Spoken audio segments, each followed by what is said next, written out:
Would you please explain the assignment that students are working on today? Today's students have a choice of 4 different activities. So, and they're going to complete 2 out of the 4. Some students are engaged in making posters to promote awareness of the census throughout Morton, and sort of hopefully encourage students to encourage their families to complete the census. And then some students are mapping the growth of cities in the U.S. for the past 200 years. The other activity is predicting how the demographic data, how it will look compared to the 2000 census.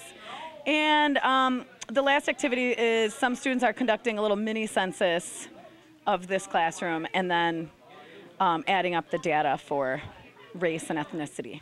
Students are conducting surveys. They are creating posters, which you can see behind us right here, a couple examples. They're creating graphs based on percentages of the population. They're predicting what the census will be like. So there's a variety of things that they're working on right now. Would you please explain the assignment that students are working on today? We're using an assignment today where the classes are broken into groups. One group is working on a mapping activity where they're going to draw the map and color it based on population for each state and each county. We're doing a graphing activity where students will graph the largest states, smallest states, the largest counties, and smallest counties, and talk about where they are and analyze what kind of benefits and pros and cons there are for each one of those counties, either having a large population or a small population. Would you please explain the Census Committee that is being created within the Social Studies Department at Morton West? We're just trying to get awareness out to the students to make sure that the head of their households are filling out census information, that they're reporting everyone that is living in their house and the ages and all the information like that. So like we said, so that the school district can basically receive more money and more improvements for the school. What is the information that is learned from the census used for? The Census Bureau uses the information that they collect from the census for a number of things. Firstly, to figure out the number of representatives that each state will get in Congress, House of Representatives, and then also to figure out how funding will be allocated.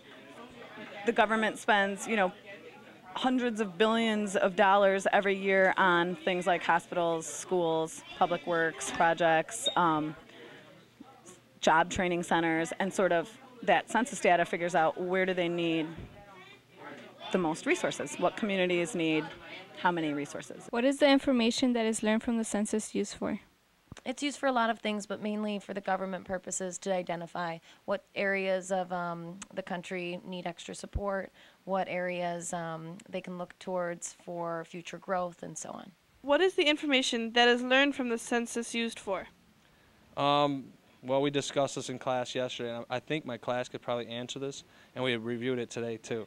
But the main things it's used for is, one, you get financial money from the government, and the other thing you get from the government is representation in Congress and in your state legislature.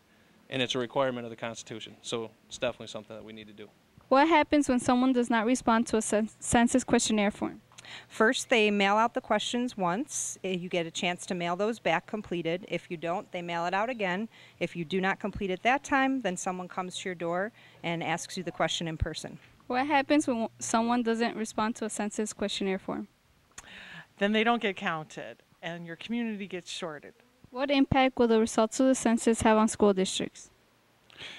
Again, as I said, the census is used to provide funding, among other things, to different communities. So if Cicero gets an accurate census, then it could result, or would result, in more funding for Morton East High School. Maybe we could fix the roof.